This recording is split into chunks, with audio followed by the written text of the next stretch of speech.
네, 저는 오늘 여러분들과 함께 한 알의 밀알이 되기까지라고 하는 말씀의 제목으로 함께 은혜의 말씀을 나누고자 합니다. 오늘 본문 말씀은 다른 복음서에서는 언급되어져 있지 않은 한 알의 밀알이라고 하는 비유의 말씀에 관한 설명입니다.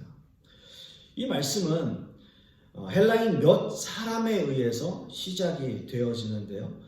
당시에 명절을 지내러 온 이 헬라인들은 헬라파 유대인들을 말하는 것이 아니에요. 헬라파 유대인들을 말하는 것이 아니라 그러니까 유대인이라고 하는 것의 정의는 자신의 부모 중 한 사람이 유대인이거나 또는 헬라 지역에 사는 유대인들을 가리켜 이제 헬라인이라고 이야기하는 것인데, 여기서 이야기하는 사람들은 그런 유대인들은 아니라는 거죠.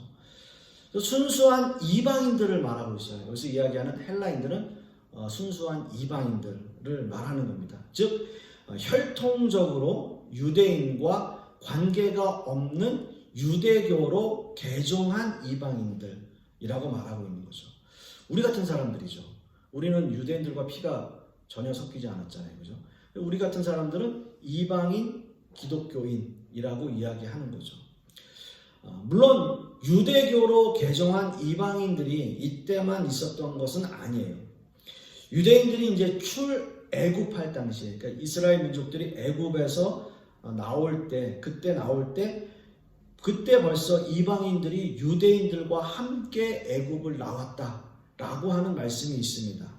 즉 이방인이라고 하더라도 할례 의식을 거치고 유대교에 입교하는 길을 그때에도 열어놓았다라는 거예요. 그래서 아마도 그 당시 헬라인들은 이방인임에도 불구하고 예수님의 소문을 들었던 그런 모습 같습니다. 예수님은 공생의 기간에 수많은 기적들을 행하셨고요. 또 예수님의 이런 행적들은 여러 지역에 알려져서 사실 로마 정부에서도 예수님을 주의 깊게 지켜보고 있었던 바로 그때입니다. 과연 이 헬라인들은 소문대로 예수님의 예루살렘 입성을 환영하는 수많은 인파를 보면서 정말 예수님이야말로 진정한 메시아가 아닌가라고 하는 생각을 하면서 예수님을 만나고 싶었을 거예요. 헬라인들은 자신들과 가장 친숙할 것 같은 사람들에게 먼저 말을 건네요. 그 사람이 바로 빌립이에요. 자, 예수님의 제자 중 빌립과 안드레는 유일하게 헬라식 이름을 가지고 있었던 사람입니다. 빌립하고 안드레라고 하는 이름은 헬라식 이름이다라는 거죠. 그 당시에 통용되고 있는 언어는 우리도 잘 아시듯이 아람어를 사용하고 있었어요. 여러분 그 영화 혹시 보셨나요? Passion of the Christ라고 하는 영화. 그 영화 배우, 제가 지금 언뜻 생각이 안 나는데, 영화 배우가 영화를 제작하고 만들고 감독했던 그 영화가 굉장히 유명하잖아요. 그 영화가 더 유명해진 이유가 뭐예요? 영어가 쓰지 않았고 또 다른 나라 말 쓰지 않았고 아람어를 사용했어요. 그 영화에서. 그래서 그게 더 이제 유명해진 그러한 영화입니다. 어찌됐든 그때 당시에 통용되고 있었던 그 언어는 아람어임에도 불구하고 빌립과 안드레가 헬라식 이름을 가지고 있었으니까 이들이 헬라어 회화 능력을 가지고 있지 않았나라는 추측을 해보는 거죠. 그래서 헬라인들이 빌립에게 말을 먼저 건네는 겁니다. 헬라인들은 빌립에게도 이렇게 불러요. 선생님이요 라고 굉장히 정중하게 빌립을 부르고 있습니다. 그리고 예수님을 우리가 한번 좀 뵙고 싶습니다 라고 청해요.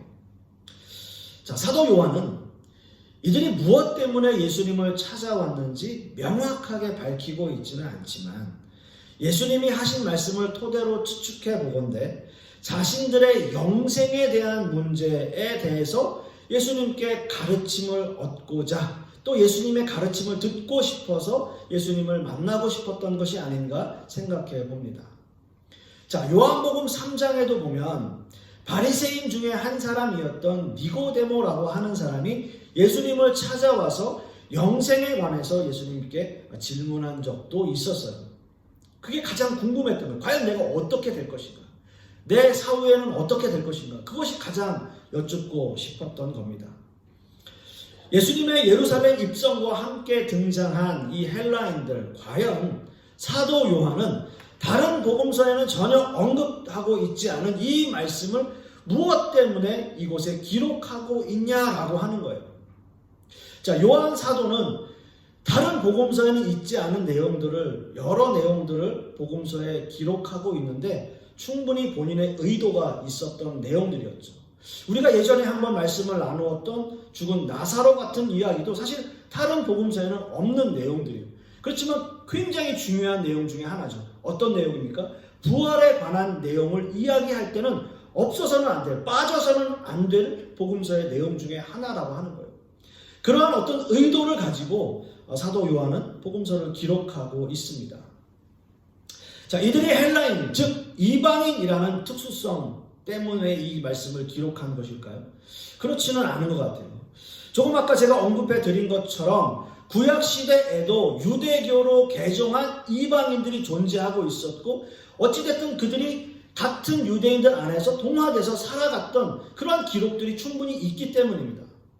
자, 빌립과 안드레는 이 헬라인들의 요구를 거절하지 않고 예수님께 이들의 간청을 여쭙고 있어요. 저는 오늘 말씀을 통해서 예수님께서 말씀하시는 한 알의 밀알이 되기까지라고 하는 그 의미가 과연 무엇인지 두 가지의 주제로 함께 은혜를 나누고자 합니다. 첫째는 예수님께서 말씀하시는 때가 왔도다 라고 하는 의미가 무엇이냐라는 거죠. 오늘 읽은 본문 말씀 요한복음 12장 23절의 말씀을 우리가 함께 다시 한번 보겠습니다. 23절 말씀, 예수께서 대답하여 이르시되 인자가 영광을 얻을 때가 왔도다 라고 말씀하고 있어요. 예수님은 빌립과 안드레의 말을 듣고 때가 왔다 라는 말씀을 하십니다. 이 말씀에서 때라고 하는 그 헬라어 원어는 호라라고 하는 단어를 사용하고 있어요. 이 단어의 의미는 어느 특정한 시간을 의미하고 있는 단어예요. 주로 성경에서 이 단어가 예수님과 함께 연관돼서 사용될 때는 메시아의 순환시대의 때를 의미하는 단어로 사용되어집니다.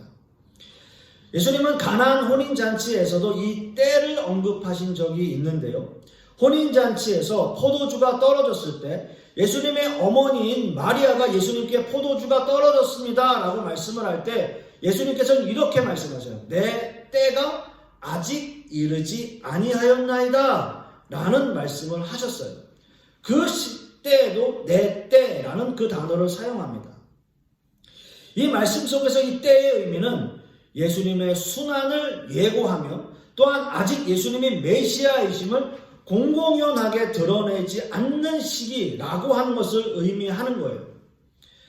또한 예수님께서는 공생의 사역 기간 동안에 여러 가지의 어려움을 당하셨어요.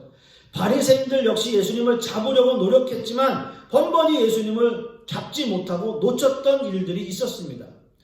요한복음 7장 30절 말씀에도 그들이 예수를 잡고자 하나 손을 대는 자가 없으니 이는 그의 때가 아직 이르지 아니하였음이러라 라고 말씀을 하고 있고요.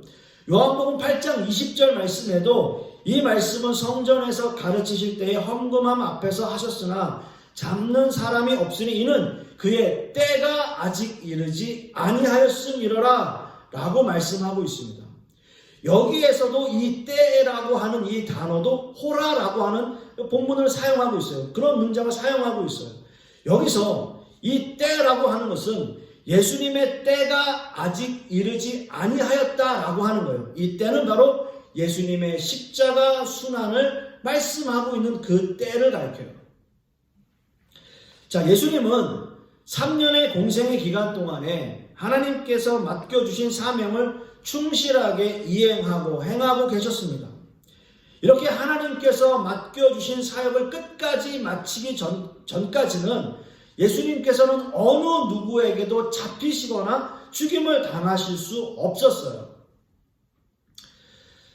그런데 오늘 말씀에는 예수님께서 그 때가 왔다라고 말씀하고 계시는 겁니다. 좀 더 구체적으로 말씀을 드리면 인자가 영광을 얻을 때가 왔도다라고 말씀하세요. 자, 예수님의 때가 왔는데 영광을 얻으실 때가 왔다라고 하는 거예요.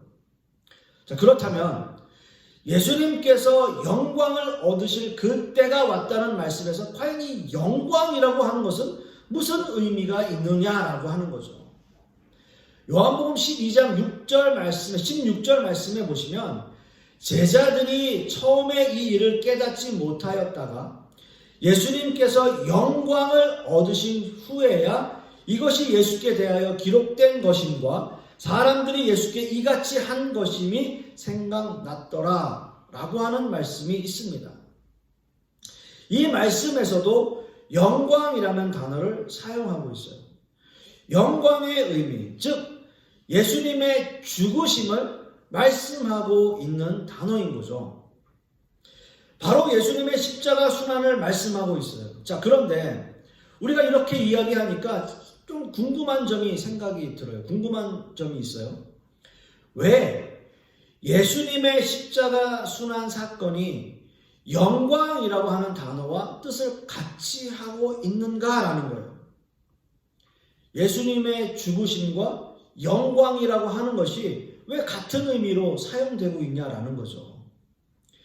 예수님의 십자가 순환 사건이 영광이라는 단어와 왜 같이 하고 있는가? 예수님의 죽으심과 영광이 과연 무슨 관계가 있느냐라고 하는 거죠. 어떻게 보면 좀 어울리지 않는 단어잖아요. 영광이라고 하는 단어와 또 죽음이라고 하는 십자가 순환이라고 하는 단어와 사실은 어울리지 않는 단어예요. 근데 우리는 십자가와 영광, 예수님의 죽으심과 영광 이런 이야기들을 많이 합니다. 어떻게 보면 지금 방금 함께 말씀을 나누었던 영광이라는 단어는 요한복음 1장 14절에도 똑같이 이렇게 사용되고 있어요. 말씀이 육신이 되어 우리 가운데 거하심에 우리가 그의 영광을 보니 아버지의 독생자의 영광이요 은혜와 진리가 충만하더라 라고 말씀하고 있습니다. 여기서 사용된 영광이라고 하는 단어는 헬라어로 독사라고 하는 단어를 사용하고 있어요. 구약시대로 말을 하면 하나님께서 나타나시는 하나님의 현현, 하나님께서 나타나실 때 하나님의 영광이라고 하는 이 단어를 사용하고 있습니다. 자, 이 말씀에서 우리가 영광을 본다는 의미는 바로 하나님이신 하나님의 독생자 아들이 사람의 몸을 입고 이 땅에 오신 것을 의미하고 있는 거예요. 우리가 요한복음 1장에서 1장 14절에서 우리가 함께 읽었던 영광이라고 하는 단어는 예수 그리스도께서 사람의 몸을 입고 이 땅에 오신 것, 그것이 영광이라고 하는 거죠. 그 영광스러움은 하나님과 동일한 영광이고 조금도 뒤지지 않는 영광이라고 말씀드릴 수 있습니다. 예수님께서 성육신하셔서 이 땅에 사람으로 오신 그 영광은 하나님에게도 영광이 되며 이 땅에 오신 예수 그리스도에게도 영광이 된다라고 하는 거죠. 자, 그런데 이 영광스러운 영광이라고 하는 단어의 의미가 지금 예수님의 십자가 순환 사건과 함께 쓰여지고 있다라고 하는 거죠. 함께 그 의미를 같이 하고 있다라고 하는 거죠. 예수님께서 이 땅에 오신 그 영광스러움과 지금 이 영광, 예수 그리스도의 순환의 그 영광스러움이 같이 사용되고 있다라고 하는 거예요. 바로 예수 그리스도의 십자가, 즉 예수님의 죽으심이 하나님께 영광이 된다라고 하는 의미죠.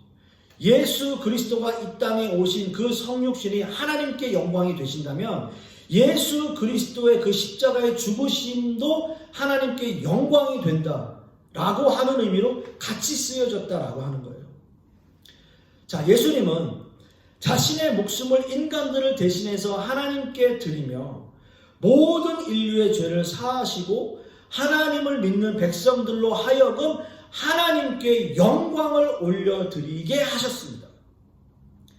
인간은 원래 자기 스스로 하나님께 영광을 올려드릴 수 있는 존재가 아니에요.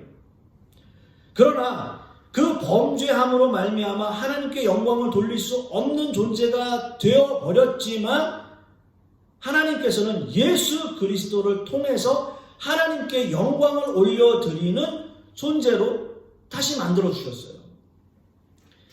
자, 저주와 형벌의 십자가가 인간에 대한 하나님의 사랑으로 예수 그리스도를 통해서 승화되어지는 거예요.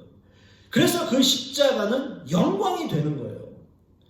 이것이 하나님께서 기뻐 받으시는 영광스러운 십자가인 거죠.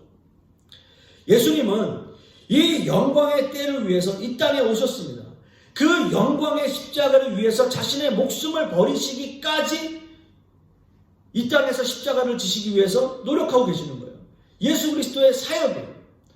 그런데 이 영광스러운 때가 바로 헬라인들이 예수님을 찾아온 그때, 때가 왔도다 라는 말씀으로 선포하고 계시는 거죠.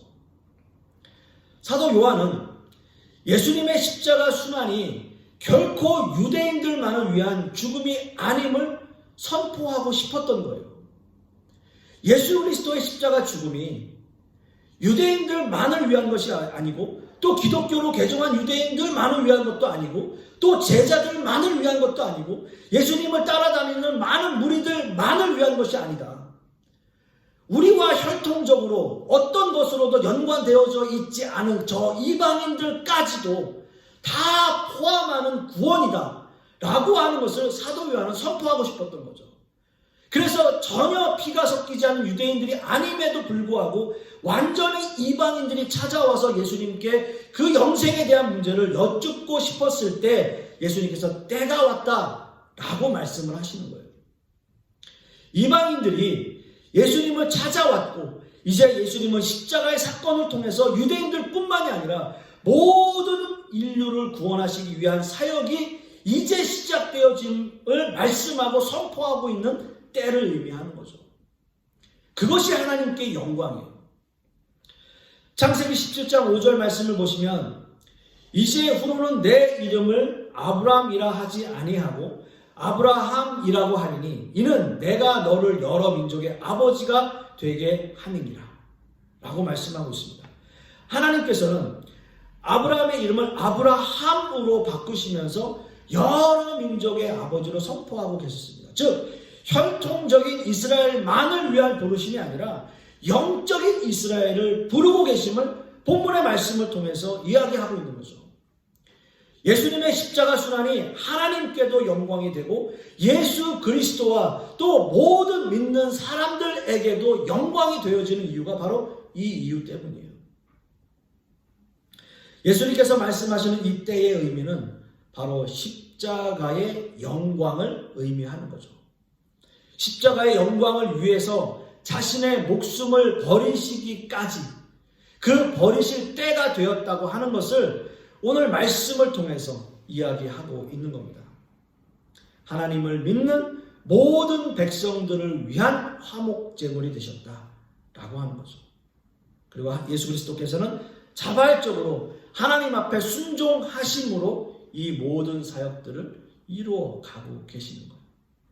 그 때가 왔다라고 하는 거죠. 저는 간절히 소망하기는 우리 역시도 하나님께서 우리를 구원하시기 위한 그 방법으로 예수 그리스도께서 십자가 지심을 생각하면서 우리의 삶이 하나님께 영광 올려드리는 삶이 되실 수 있기를 간절히 소망하겠습니다.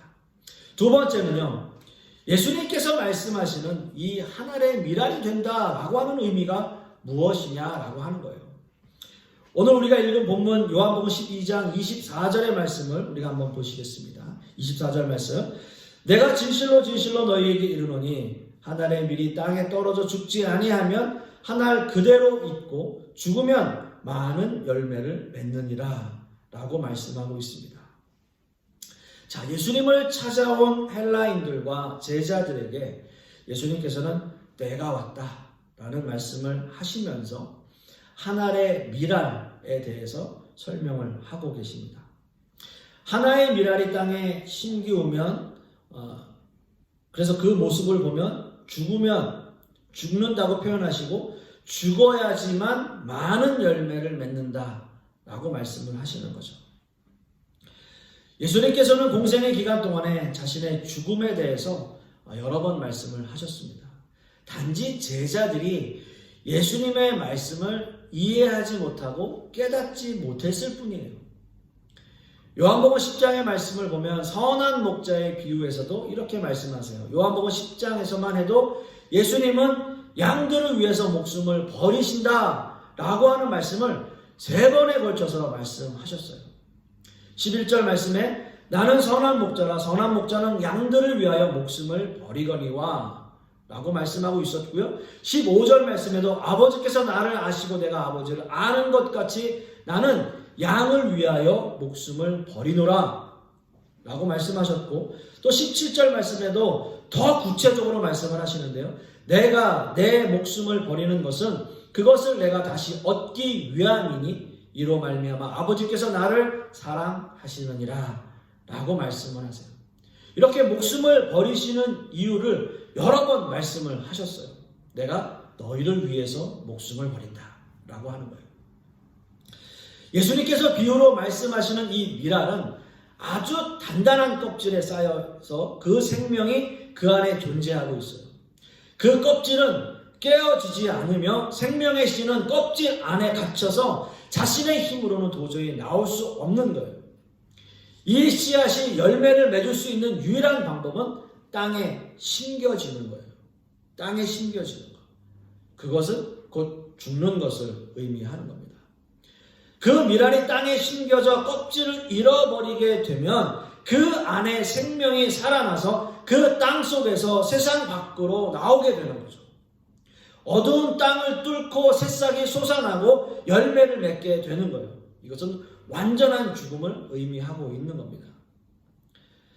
자신의 본질이 완전히 없어지고 새로운 모습으로 재창조되는 것을 의미하고 본질적인 변화를 의미하고 있습니다. 예수님은 이 일의 첫 번째 열매가 되셨어요.